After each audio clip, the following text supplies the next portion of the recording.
Bonsoir, amis de la nouvelle émission L'enfant, un business pas comme les autres. Alors ce soir, j'ai encore une maman, une invitée. Elle s'appelle Anastasia. Est-ce qu'Anastasia, elle est là? Oui, je suis bien là. Bonsoir. Bonsoir Anastasia. Bon Anastasia, vous êtes une maman qui va raconter encore les misères qu'on fait aux mamans. Vous allez simplement nous dire dans quelle région vous êtes et je vais vous laisser commencer de raconter toute votre histoire. Ok?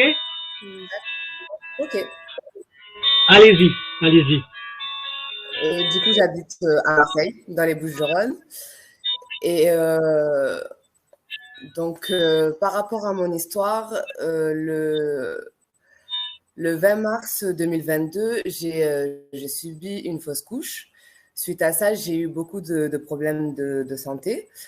Donc, j'ai décidé de demander du soutien à mon assistante sociale, qui n'a pas pu m'aider sur le coup, mais qui m'a conseillé de confier mon fils à quelqu'un de confiance dans ma famille. Donc, j'ai confié mon fils en début avril à ma belle-mère.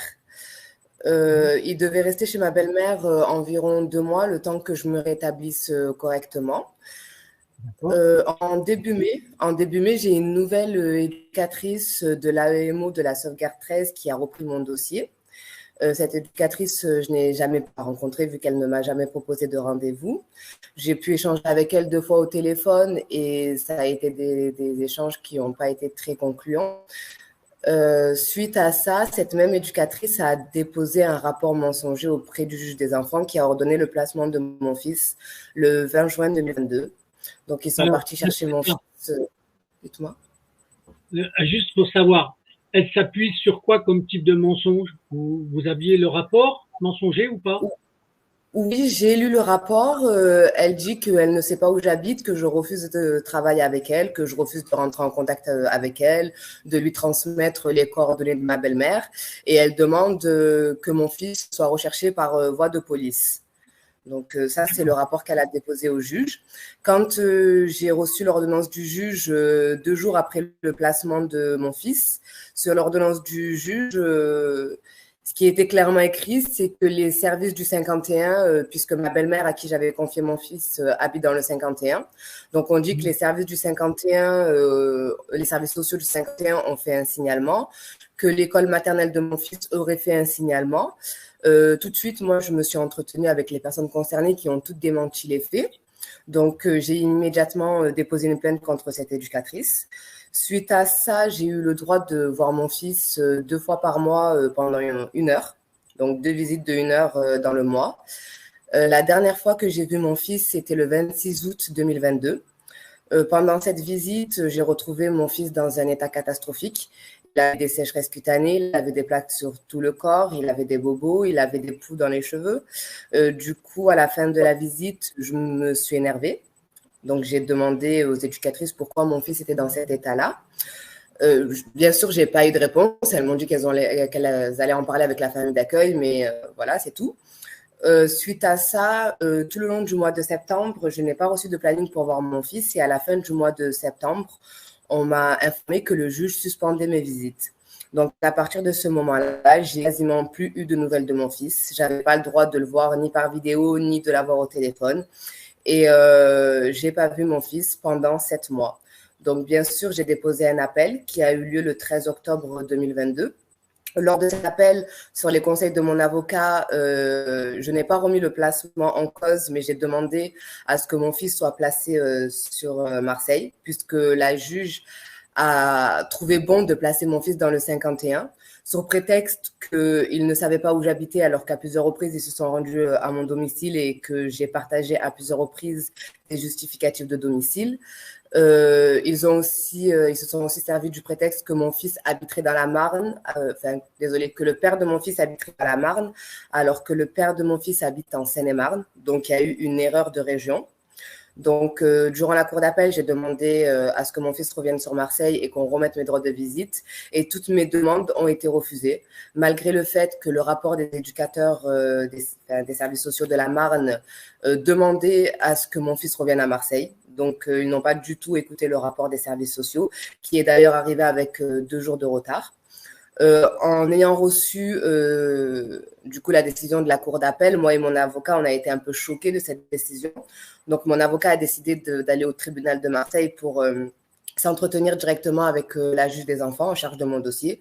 Donc là, à ce moment-là, on a appris qu'une nouvelle juge avait été nommée, puisque l'ancienne a été mutée ou était partie, peu importe, et que cette nouvelle juge n'était même pas au courant de la suspension de mes droits.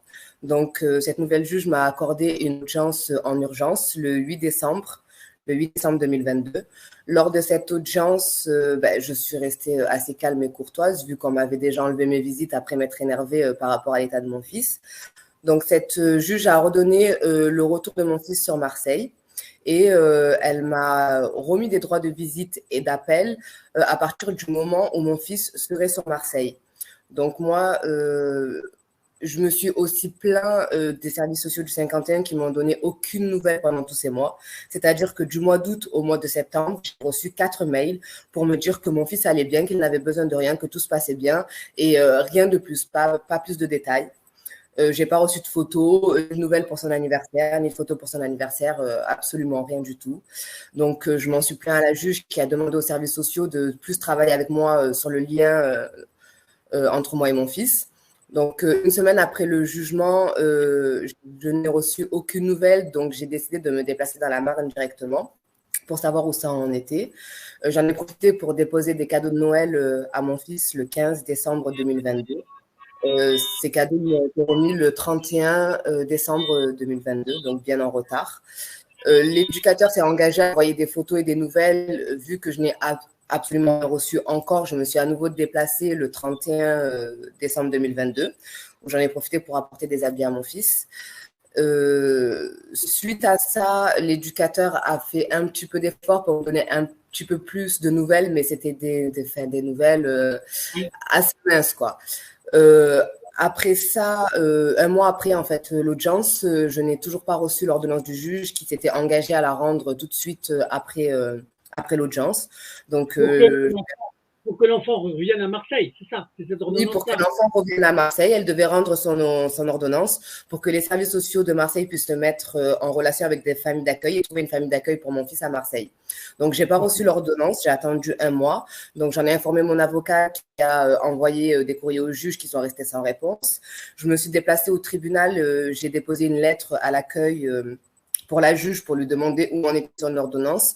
Quelques jours après, on l'a reçue. Entre-temps, j'ai pu me mettre en contact avec une assistante sociale sur Marseille, à une MDS sur Marseille, qui avait pu se mettre en lien avec les éducateurs et les services sociaux de la Marne. Donc, cette assistante sociale, d'après elle, il fallait encore attendre quelques mois. D'abord, attendre l'ordonnance du juge sans laquelle on ne pouvait rien faire, et ensuite attendre quelques mois de trouver une famille d'accueil. Je précise que pendant tout ce temps, bien sûr, je n'avais pas le droit de voir mon fils. Donc, je me suis battue comme j'ai pu. Toutes les semaines, j'appelle mon avocat. Toutes les semaines, mon avocat envoie des courriers et des mails à la juge, mais ça reste sans réponse. Moi-même, j'ai envoyé des courriers aux services sociaux pour leur demander de me donner plus de nouvelles, de me donner quelque chose pour conserver un lien avec mon fils. J'ai même envoyé une vidéo à mon fils qui n'a pas été transmise immédiatement. Ils m'ont dit qu'apparemment, il n'avait pas les outils nécessaires pour lire une vidéo dans sa famille d'accueil. Après avoir insisté pendant 2 semaines, mon fils a apparemment pu voir la vidéo. J'ai envoyé un courrier au juge. Je n'ai pas eu de réponse, ni moi, ni mon avocat. Mais apparemment, la lettre a été transmise directement aux services sociaux. J'ai pu rencontrer plusieurs fois l'éducatrice qui est sur Marseille, qui a repris le dossier sur Marseille. Qui a elle-même demandé aux services sociaux de la Marne de justement conserver un peu plus le lien. Donc ça a été, pendant tous ces mois, ça a été des appels tous les jours, des SMS, des mails, et pour au final avoir que très peu de choses.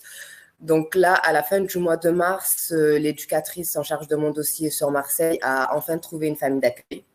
Donc, du coup, elle a commencé à s'organiser pour le retour de mon fils. Vu qu'ils ont eu du mal à trouver un créneau horaire pour faire la route, vu qu'il faut aller chercher mon fils dans la Marne et que mon fils a beaucoup d'affaires, je leur ai proposé de ramener mon fils en train sur Marseille et je suis allée chercher les affaires de mon fils dans la Marne en voiture.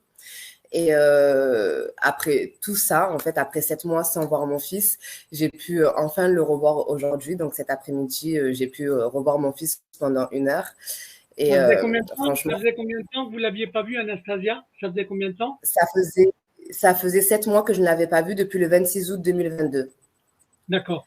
Alors, une chose que j'ai pas pour que les gens qui nous écoutent sachent, quel âge il a, votre enfant? 4 ans, 4 ans et demi. 4 ans et demi. On peut avoir son prénom? C'est comment son prénom? Nathanaël. Nathanaël. Bon, voilà, c'était déjà pour avoir ce genre de renseignement.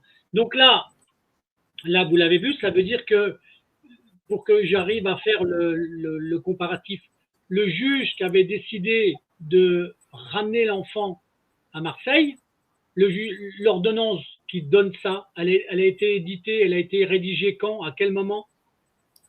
À la mi-janvier à peu près.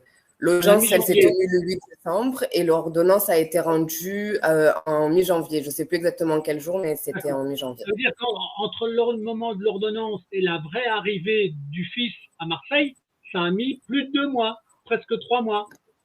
Oui, effectivement. D'accord. Donc, moi, entre-temps, Et, j'ai et, bien sûr envoyé, oui, et j'ai bien c'était sûr envoyé un courrier au juge pour lui demander de d'accord, voir mon fils avant, mais je n'ai pas eu de réponse. d'accord. Ils sont pénibles, hein, les services sociaux, la conjugaison de la justice là-dedans. C'est ça que je trouve complètement dingue. Plus on écoute de témoignages de mamans, plus on s'aperçoit qu'ils en ont rien à foutre des sentiments de l'enfant avec la maman ou la maman avec l'enfant. Franchement, c'est insupportable ce genre de choses. C'est, on se demande où sont leurs sentiments à ces gens-là. Donc là, pour Effectivement, l'instant, donc là, pour l'instant, il est placé dans un foyer ou dans une maison à Marseille, dans une maison, dans une famille d'accueil. dans une famille d'accueil. Vous avez des relations avec la famille d'accueil ou pas du tout? Non, pas du tout. Le placement est tenu secret et j'ai pas le droit d'entrer en contact avec la famille d'accueil. Et pourquoi ils Par font contre, des mon fils, interdictions? Pourquoi ils font des mon interdictions? Ben ça, je ne sais pas du tout. Par crainte, peut-être que j'aille voir mon fils, que j'aille le kidnapper, que j'aille le prendre de force ou que je cause un problème. À plusieurs reprises, quand j'ai pu voir les services sociaux et la juge, ils ont laissé entendre que je pourrais avoir un comportement disproportionné. Donc, du coup, ils m'ont même demandé de passer une expertise psychiatrique, apparemment, puisque Mais maintenant, enfin, ils font vu qu'il toujours n'y a ça. aucun motif, en fait, clairement, il n'y a aucun motif qui justifie ce placement. Ils essayent de mettre ça sur une certaine dépression ou sur une certaine folie. Donc, du coup, ben, dans tous les cas, moi, je suis ouverte parce que je sais que je n'ai rien à cacher. Donc, j'ai cherché un expert psychiatre sur Marseille et j'ai passé mon expertise psychiatrique. J'attends le compte-rendu de ce docteur. Aussi, je tiens à préciser que j'ai pu consulter mon dossier au tribunal 2 fois en début d'année, en janvier et en février 2023.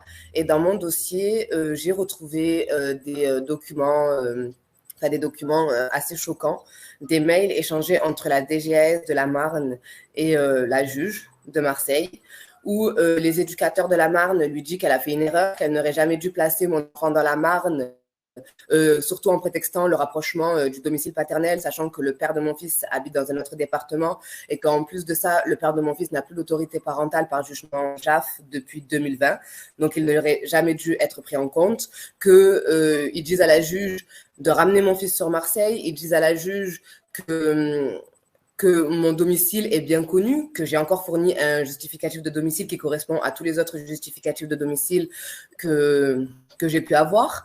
Ils disent qu'eux, ils n'ont jamais fait de signalement, qu'ils sont cités dans l'ordonnance du juge et qu'ils auraient fait un signalement alors qu'eux n'ont jamais pris connaissance de mon fils avant le prononcement du placement, qu'ils auraient été en contact avec la directrice de l'école maternelle de mon fils et qu'elle aussi n'a jamais fait de signalement, n'a jamais été inquiétée, qu'au contraire, tout se passait bien. Donc, tous ces documents-là, la juge les a. Elle a été alertée, en fait, de certaines erreurs qui ont été commises. On lui a demandé de rectifier ses erreurs et elle ne l'a pas fait.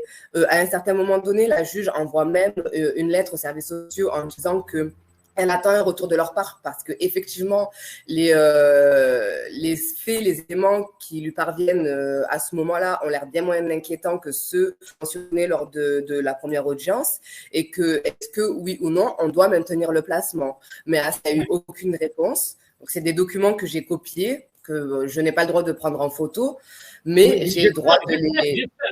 J'espère que vous les avez pris en photo. Ben, concrètement, je l'ai fait, mais je n'ai pas le droit de le faire. Ça peut me tomber dessus. Non, non. Une pièce, ils font exprès de faire croire que vous n'avez pas le droit de les avoir. Ils ne vous les communiquent pas. Pourquoi? C'est très simple. Parce que c'est des preuves qui peuvent se retourner contre eux. Donc, qu'est-ce qu'ils font?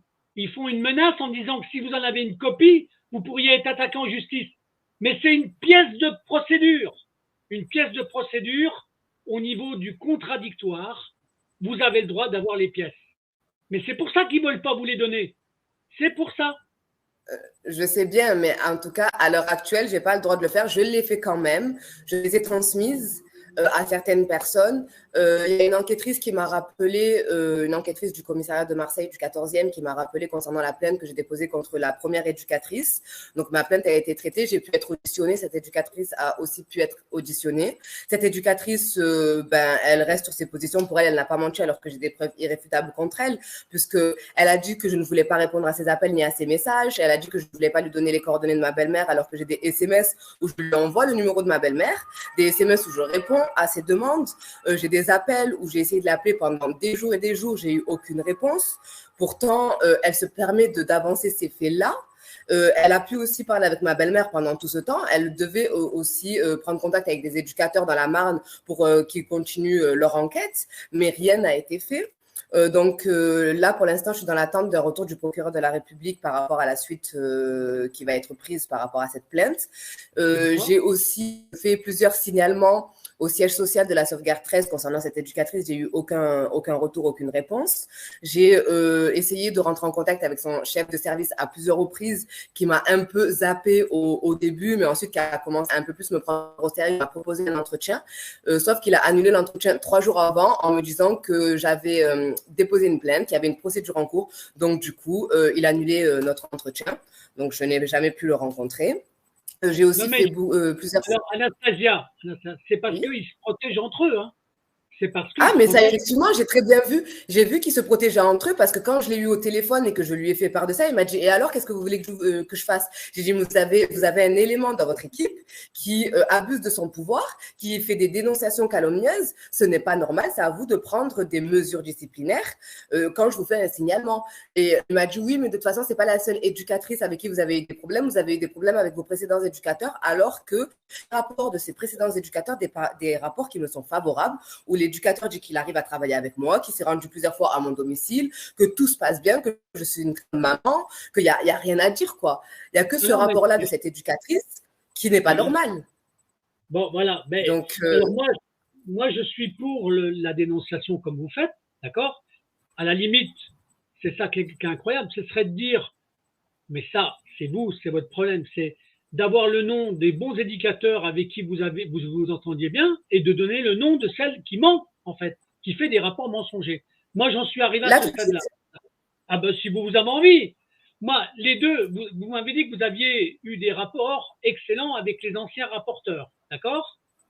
Oui. Donc, vous avez le droit de donner leur prénom, j'en sais rien, mais ce qui est important, c'est de justement faire la différence entre certains qui sont honnêtes, qui font bien leur travail, et d'autres qui sont des menteurs professionnels. D'accord? Je peux dire qu'au début de ma procédure, sachant que l'enquête à EMO, à la base, c'est moi qui le demandais au juge par rapport au dire du père de mon fils, en fait, qui essayait d'obtenir la garde et qui colportait des mensonges sur moi. Donc, j'ai demandé au juge d'avoir une enquête à EMO pour la rassurer. Donc, j'ai pu être en contact avec un éducateur qui s'appelle Monsieur Mathieu, avec qui ça s'est très bien passé, avec qui j'ai bien travaillé avec lui. Il a pu venir à mon domicile plusieurs fois. Il a pu aller au parc avec mon fils sans que je sois présente. Donc, il n'y avait rien à redire. Ces rapports reflétaient la vérité. Et ensuite, l'éducatrice qui a repris mon dossier, c'est une éducatrice qui s'appelle Madame Pardini, Christelle. Et elle, cette éducatrice, vraiment, la première fois qu'elle m'a appelée, elle m'a dit, je débarque chez vous. Elle ne l'a pas dit comme ça. Elle a dit, je vous propose d'arriver chez vous mercredi. Et je lui ai dit, mais attendez, vous m'appelez, mais mon fils, mercredi, il ne sera pas là puisqu'il est dans le département de la Marne chez ma belle-mère. Vous devriez être au courant, c'est écrit dans mon dossier. Elle m'a dit, je n'ai pas lu votre dossier. Et je lui ai dit, je trouve que ce n'est pas très professionnel de ne pas lire mon dossier. Je vous invite à le lire et à me recontacter avec toutes les informations. Donc, du coup, de là, notre relation n'a pas été du tout. Pourtant, le troisième appel que j'ai pu avoir avec elle, je me suis excusée. Je l'ai invitée à me proposer un entretien, à venir à mon domicile, mais je n'ai vraiment rien eu de sa part. Je l'ai appelée, elle ne m'a jamais répondu. La dernière fois que je l'ai eu au téléphone, c'est le 8 juin 2022, où je lui disais que j'avais un peu peur de venir à l'audience par rapport au père de mon fils, puisqu'il a déjà été violent envers moi et que je sais qu'il n'a pas forcément de limites. Mais on a été coupé en plus en plein appel. Et suite à ça, elle devait normalement demander à la juge une audience séparée, une audience pour le père de mon fils et une audience pour moi. Donc, elle n'en a rien fait. Et du coup, moi, en fait, je suis choquée de cette éducatrice. Je suis choquée de cette personne que je n'ai jamais vue et qui a osé déposer un rapport aussi mensonger. Alors qu'en plus, ça, j'ai les preuves. Parce que franchement, regardez, pour vous montrer, j'ai tout ça de preuves. J'ai fait un dossier de 500 pages. J'ai tout ça de preuves qu'ils ont menti, qu'il y a eu des vices de procédure, qu'il y a eu des erreurs, qu'ils ont mal fait les choses, mais je ne peux rien faire. Je suis dans cette situation, je suis obligée de suivre le protocole, de maintenant voir mon fils 2 fois par mois pendant 1 heure, d'attendre que mes droits évoluent et peut-être de récupérer mon fils le 31 décembre au terme du placement ou alors il sera encore renouvelé pour 1 an. Et personne ne m'écoute. Quand j'essaye de parler de ça, j'essaye de me défendre, on essaye de me faire passer pour une fois et on me demande d'aller faire des expertises psychiatriques. Expertise psychiatrique pour laquelle on se bouge même pas, quoi. La juge, elle n'a même pas 4 mois après, mandaté d'experts pour me faire cette expertise. Ça montre à quel point je suis dangereuse, à quel point je suis folle. Donc, du coup, comme je vous ai dit, j'ai décidé de la faire de mon côté. Anastasia, est-ce que vous êtes, je vous dis ça par rapport à toutes vos pièces que vous avez, est-ce que vous êtes au courant que votre enfant, c'est pas un enfant? Pour eux? Vous savez, pour eux, pas du tout. Vous savez ce que c'est pour eux? Pour eux, c'est un dossier. Après, non, c'est pas un dossier. Non, c'est pas un dossier. Je vais vous dire ce que c'est. C'est de l'argent qui est sur 2 jambes. C'est de l'argent. Quand on vous enlève votre enfant, si vous demandez un secours comme vous avez fait, une aide, normalement, au lieu de vous allouer une aide provisoire qui dure pas longtemps et vous rendre votre enfant, ils profitent de la situation pour l'enlever et le mettre en placement. Pourquoi? Parce que en moyenne, en France, un enfant qui est enlevé, chaque mois, ça coûte en moyenne 7 500 € à 8 000 €. D'accord? Le pire, c'est que vous pouvez le savoir quand vous demandez un rapport au département pour savoir combien coûte au département le placement de votre enfant. Ils ont l'obligation de vous faire un document officiel. Et vous verrez que chaque mois, ils cumuleront le nombre de mois placés et combien ça coûte au département. Ça, c'est le premier point. Le deuxième point qu'il faut que vous sachiez, quand ils vous font passer des visites médicales psy et ainsi de suite, ils sont capables après de dire que c'est votre défaillance qui a pu rendre malade votre fils.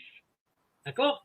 C'est pas le fait qu'on enlève l'enfant à la maman qui peut rendre l'enfant triste. C'est pas du tout ça. Ils considèrent que vous êtes une malade qui rend malade l'enfant. Alors que c'est eux qui rendent les enfants malades parce qu'on les sépare de leur maman. Donc, qu'est-ce que ça provoque derrière? Ça provoque une surprime du montant financier. J'espère qu'il n'a pas eu une qualification de, comment dirais-je, d'enfant malade. J'espère que non. Vous n'êtes pas au courant. Ah non, mais mon enfant, il va très bien. Quand ils ont récupéré mon enfant, il n'avait aucun problème, hein, ni physique, ni nutritionnel, ni psychologique, aucun mal-être. Mon enfant va très bien. Le seul mal-être qu'il a, à l'heure d'aujourd'hui, c'est de ne pas voir sa maman. Non, ben voilà. Donc, mais ça, il faut faire attention parce qu'ils sont capables de dire que si l'enfant il est triste, c'est de vous voir que ça le rend malade. C'est l'inverse qu'ils font. Ils transforment toujours. En fin de compte, c'est comme la justice en France. Hein. C'est souvent la victime qui devient coupable. C'est toujours comme ça qu'ils font. Mais pour l'instant, comme il est revenu sur Marseille, qu'il est dans une famille, ce que j'espère simplement, c'est que maintenant, ils comprennent que vous êtes à même de pouvoir garder votre fils. Alors moi, il y a 2 questions que je voudrais vous poser pour savoir quels sont éventuellement les arguments qu'ils pourraient utiliser. est-ce que vous avez du travail? Vous travaillez ou vous êtes, est-ce que vous avez une profession? Est-ce que vous avez une Oui, je activité ou travaille. pas? Bon, voilà. Donc, ça veut dire que vous avez une source de revenus, en fait. C'est ça? Oui. Ah non, mais Bon, dans ma vie personnelle, je n'ai aucun problème. J'ai tout ce qu'il faut. d'accord. Alors, deuxième question, parce que je veux, c'est pour que Je- vous le disiez, c'est pour que vous le disiez. Est-ce que dans l'appartement que vous vivez, est-ce qu'il y a une chambre pour l'enfant? Ben, effectivement, vous voyez, je peux même vous la montrer, puisque ben, mon fils n'y est plus, mais la chambre est toujours là. Donc, je Voilà, vais aller directement dans la chambre de mon fils, j'allume la lumière. voilà, ben c'est comme Voilà, ça, c'est j'ai une preuve. récupéré quelques habits. Je ne sais pas si vous arrivez à bien voir. Bon, mais c'est pas grave. Je vois Là, il y la a ce fenêtre. petit lit avec ses jouets en dessous. Voilà, si, bon. En Peut-être un tout petit peu cas, plus loin. c'est c'est bien, Donc, il a une Anastasia, c'est bien. chambre. Voilà. Donc, il a même un lit, en fait, hein, c'est incroyable. Bon, Oui, non, il a tout ce qu'il Anastasia, faut. Il a sa bon, chambre. Anastasia, c'était pour couper court à éventuellement des arguments fallacieux qui pourraient sortir dans un prochain rapport. D'accord? Parce que on n'est pas à l'abri, on n'est pas à l'abri que le placement, il le fasse durer. Pourquoi? Parce que chaque mois, c'est de l'argent qui rentre dans le département. Il faut bien savoir que c'est ça. Effectivement, et c'est ça le problème. Mais comme vous me dites, ils peuvent rien me dire parce que j'ai un travail, j'ai un appartement, j'ai une chambre pour mon enfant qui est très bien équipée et mon fils n'a jamais manqué de rien. Et même à l'heure d'aujourd'hui, même si mon fils est placé, je tiens quand même à être responsable de ses besoins et à acheter les habits, l'hygiène, enfin peu importe. Je leur ai dit à plusieurs reprises que je restais quand même sa maman et que je pouvais endosser ce rôle, que je n'avais pas de problème financier en fait. Donc, en fait, concrètement, ils peuvent rien me dire. Le seul truc sur lequel ils jouent, dans ma situation, c'est de me dire que j'ai fait une dépression postpartum après avoir subi une fausse couche. En Ouais, non fait, mais tout est parti. alors là vous vous doutez bien que c'est des arguments qui sont mensongers. Hein. On a le droit d'avoir un problème de santé, mais c'est pas la peine de Ben oui, l'exagérer et de dire que c'est la raison. C'est ça qui est insupportable, c'est d'utiliser des choses de la vie, de les transformer en mensonges en fait. C'est ça qui est insupportable. Donc ben oui, c'est ça le problème. là, le prochain jugement qui doit intervenir, c'est simplement pour savoir s'il le concerne, il continue de le mettre en gardiennage ou est-ce que vous pouvez avoir, vous avez des chances de réobtenir la garde de votre enfant? Ben, là, pour l'instant, je viens à peine de faire une seule visite. Il faut que mes droits évoluent. D'abord, que je puisse obtenir les droits de sortie, donc d'avoir le droit de sortir dehors avec lui et de pas que le voir en visite médiatisée. Le prochain jugement, normalement, il devrait avoir lieu en décembre 2023, mais j'ai prévenu mon avocat que je comptais demander une audience bien avant ça pour demander une évolution de mes droits et pour reparler avec la juge, surtout par rapport à tous les documents que j'ai découverts. Oui. Donc, pour l'instant, j'ai pas plus d'indications que ça. Pour l'instant, je suis obligée de suivre mes visites médiatisées toutes les 2 semaines, d'attendre les appels de mon fils, de leur prouver encore une fois que je suis une bonne maman, que j'ai de bonnes relations avec mon fils, que tout se passe bien en visite, pour qu'il petit à petit me fasse confiance et décide d'ouvrir mes droits. Mais après, ce que je peux dire, c'est que les 2 éducatrices qui travaillent avec moi sur Marseille, c'est des éducatrices, jusqu'à présent, c'est de très bonnes éducatrices. Il y a une assistante sociale et une éducatrice. Une assistante sociale que je connais depuis des années. Et pour l'instant, elle est toujours restée correcte. Ils ont trouvé une famille d'accueil rapidement. Ils répondent toujours à mes appels. Ils me donnent des nouvelles de mon enfant. Ils mettent vite les choses en place. Donc, j'ai l'impression qu'avec ces éducatrices, je peux avancer. Vous avez le droit de donner leur prénom. Hein. Si vous avez envie de donner leur prénom, si vous avez envie, vous avez le droit. D'accord? Au contraire, quand c'est dans le bon sens, heureusement qu'il y a ce genre de personnes qui arrivent de temps en temps. Oui, Mais ben c'est Madame Noble et Madame Figurani. Et d'accord? honnêtement, jusqu'à présent, je les remercie pour. Enfin, c'est bizarre de les remercier parce que normalement, je devrais pas être dans cette situation, mais je les remercie de bien faire leur travail et d'avoir pris ma situation au sérieux et d'avoir fait les choses rapidement. Parce que sinon, D'accord. aujourd'hui, j'aurais pas pu voir mon fils. D'accord. Alors, je voudrais vous poser une petite question annexe pour savoir. Donc, comme vous êtes sur Marseille, est-ce que vous êtes en relation avec d'autres mamans à qui on a enlevé l'enfant, comme ça ou pas? Ou vous êtes toute seule? Je connais des mamans qui ont perdu la garde de leur enfant, mais c'est pas exactement la même situation que la mienne parce que dans ma situation, il y a eu vraiment beaucoup d'erreurs, il y a eu vraiment beaucoup de problèmes et c'est des situations différentes. D'accord, non, non, c'était Je pour sais savoir. pas si on peut parler de placement abusif pour les autres situations, mais je connais des mamans qui ont perdu aussi la garde de leur enfant. Non, mais je fais justement attention à ça parce que il y a des cas de figure qui sont très différents et malgré les cas de cas de figure, parce que ce que j'essaye d'analyser justement, c'est des fois les motifs qui font qu'on enlève l'enfant, d'accord?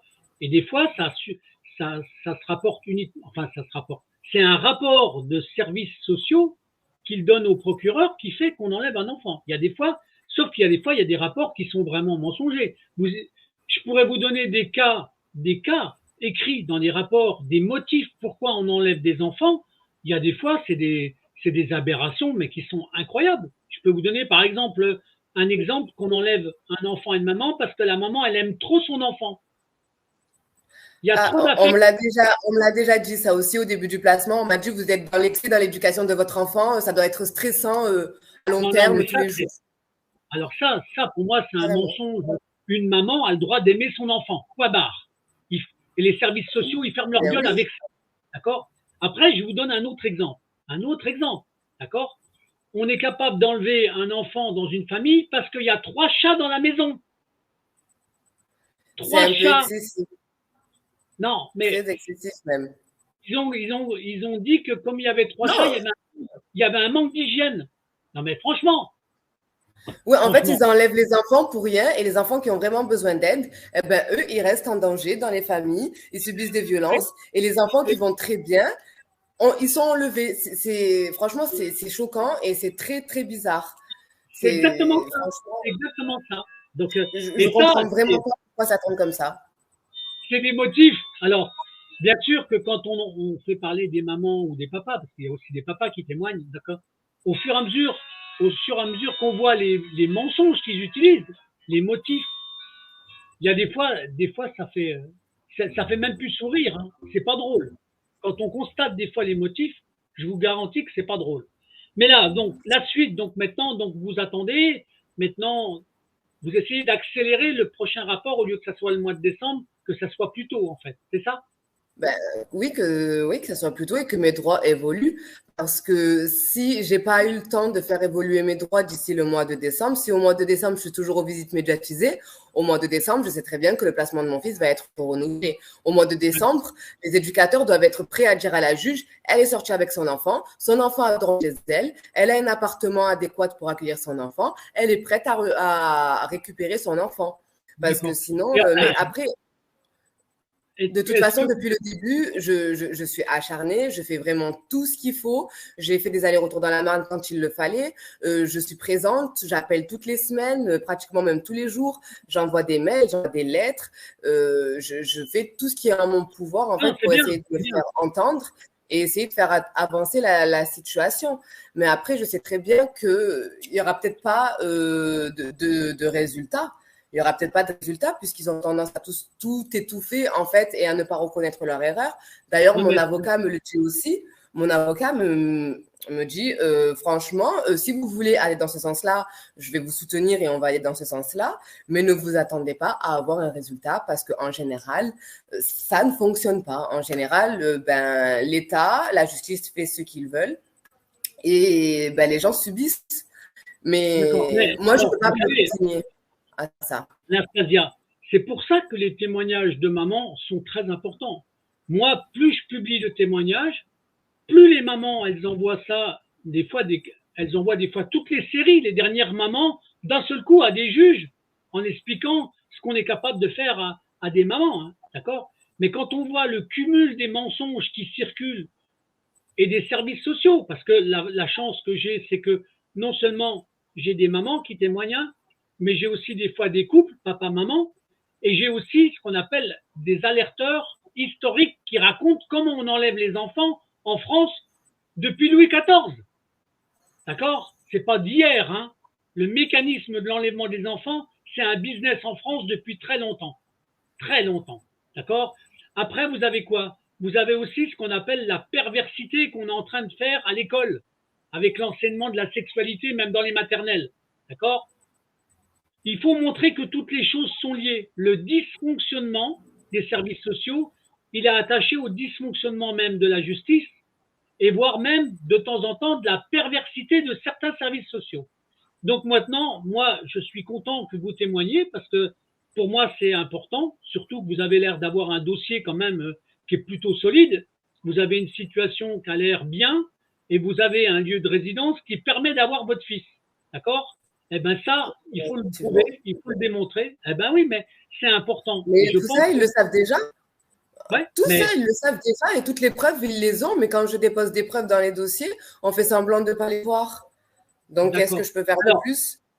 Alors, ce qu'on fera, si vous êtes d'accord, ce qu'il faudra par email, d'accord, c'est me faire suivre les contacts que vous avez dans les services sociaux. Si vous avez des emails, si vous avez l'email de quel tribunal, l'email de tel procureur.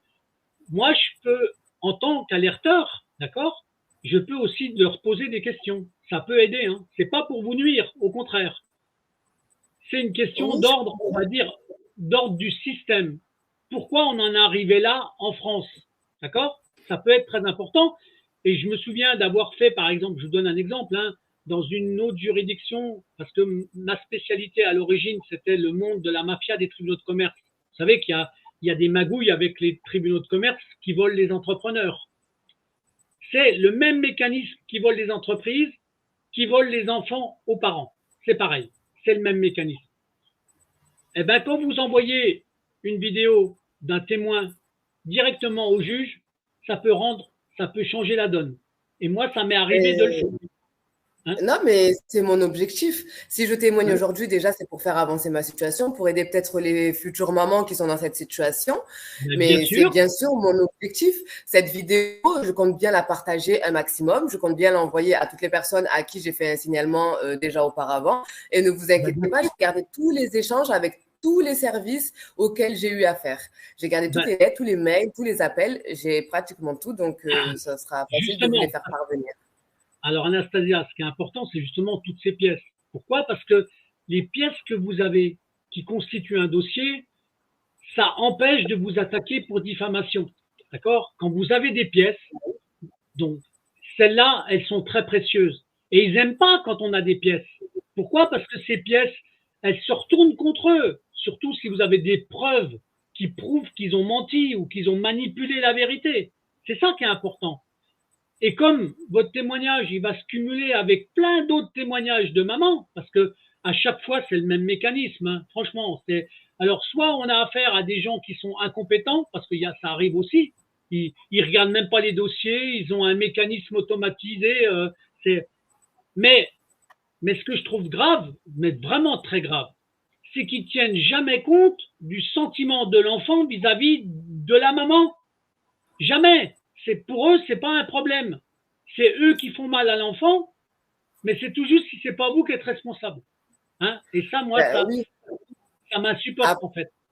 Après, qu'ils ne disent pas qu'ils sont, enfin, dans ma situation à moi, en tout cas, à plusieurs reprises, ils ont écrit dans les ordonnances que je ne me remettais pas en question par rapport à mon rôle de mère. Honnêtement, j'ai pas du tout envie de me remettre en question parce que j'ai toujours bien fait avec mon fils. Je suis pas la maman la plus parfaite du monde, mais mon fils, il manquait de rien. Et même mon fils, quand même s'il a que 4 ans et demi, même mon fils peut dire que jamais je ne l'ai tapé, jamais je ne l'ai insulté ou crié dessus ou fait quelque chose de déplacé. Et aujourd'hui, je me retrouve, j'ai vu mon enfant aujourd'hui. En fait, j'étais un peu perplexe, j'étais un peu stressée parce que vu que ça fait 7 mois que je n'ai eu aucun contact avec lui, j'avais un peu peur de sa réaction, j'avais peur qu'il soit énervé contre moi, qu'il pense que je l'ai abandonné ou qu'il soit un peu en retrait. Mais finalement, mais pas du tout. En fait, j'ai retrouvé mon fils et je me rends compte que le lien qu'on a, en fait, il a passé ces 7 mois et qu'il est toujours présent. J'ai toujours le même lien aussi proche avec mon enfant. Et au moment de le quitter, au moment de partir, franchement, ça me déchire le cœur. Mais mon fils s'est accroché à moi et il m'a dit, mais on m'a dit que je pouvais revenir avec toi à la maison tout de suite. Je veux pas que tu me laisses, je veux pas que tu partes. J'ai essayé de le rassurer comme j'ai pu parce que de toute façon, j'ai pas le choix. Mais franchement, ça me tient sur le cœur de voir mon enfant comme ça. Donc là, vous l'avez vu aujourd'hui pendant 1 heure. Oui. Est-ce que vous étiez toute seule avec lui ou il y avait un surveillant ou un service social qui était là? Il y avait mon éducatrice qui était là, Alors, dans la pièce. Qui était dans la pièce, d'accord? Oui. Est-ce que je peux vous poser une question très bête? Mais quand je dis bête, c'est vraiment très bête. En 1 heure, vous l'avez vu pendant 1 heure.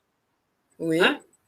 Combien vous lui avez fait de bisous en 1 heure et combien lui vous en a fait? Honnêtement, j'ai dû lui faire 2 bisous, mais par contre, on s'est fait énormément de câlins. Et ça, je peux pas les compter.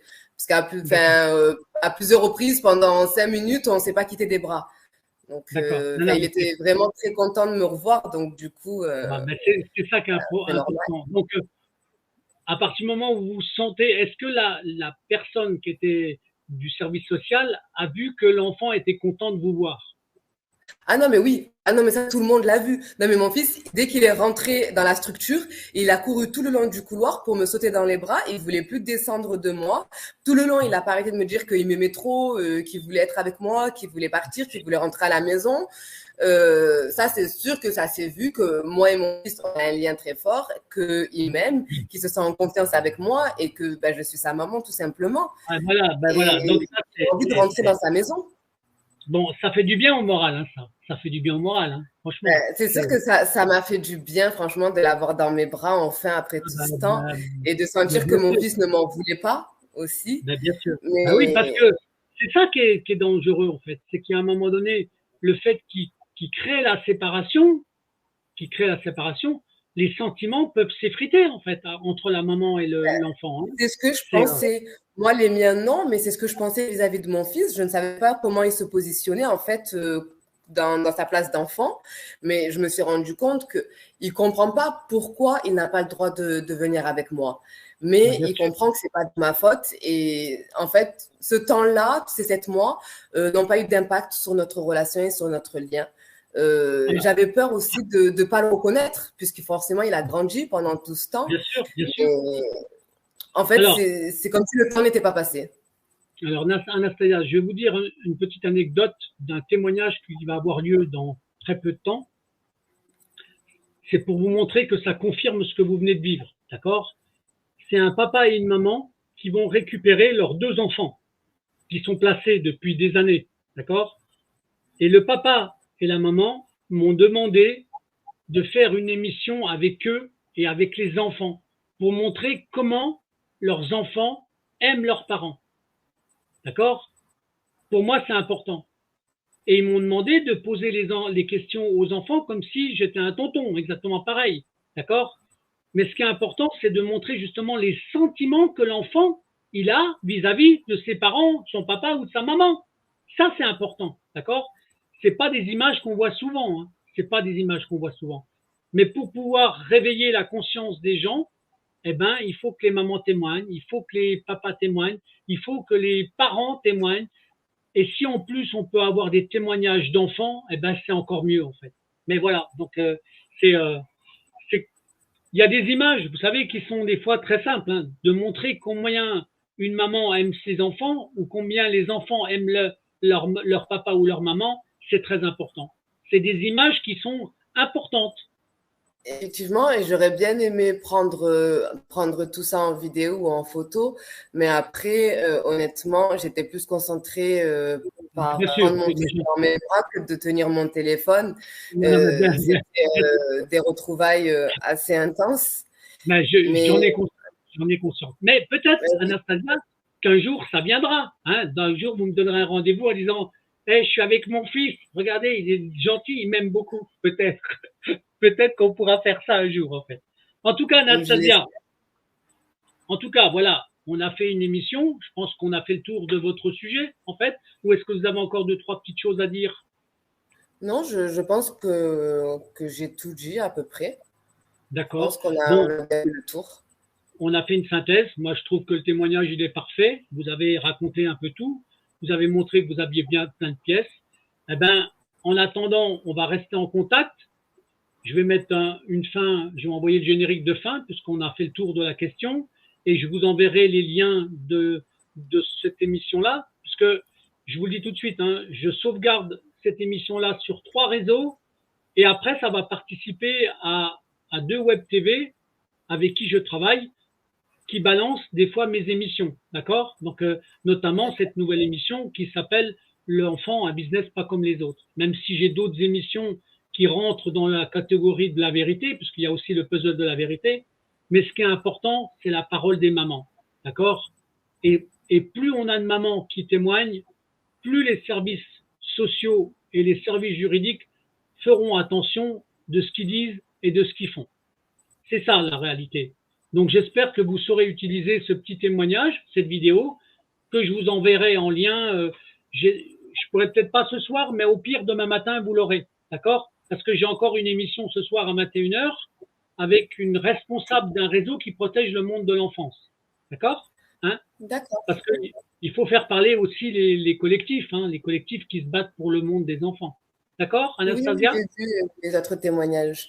D'accord, ben, pas tout de suite. J'attends d'avoir le lien de cette vidéo que, bien sûr, je vais essayer de partager un maximum pour essayer de faire avancer ma situation.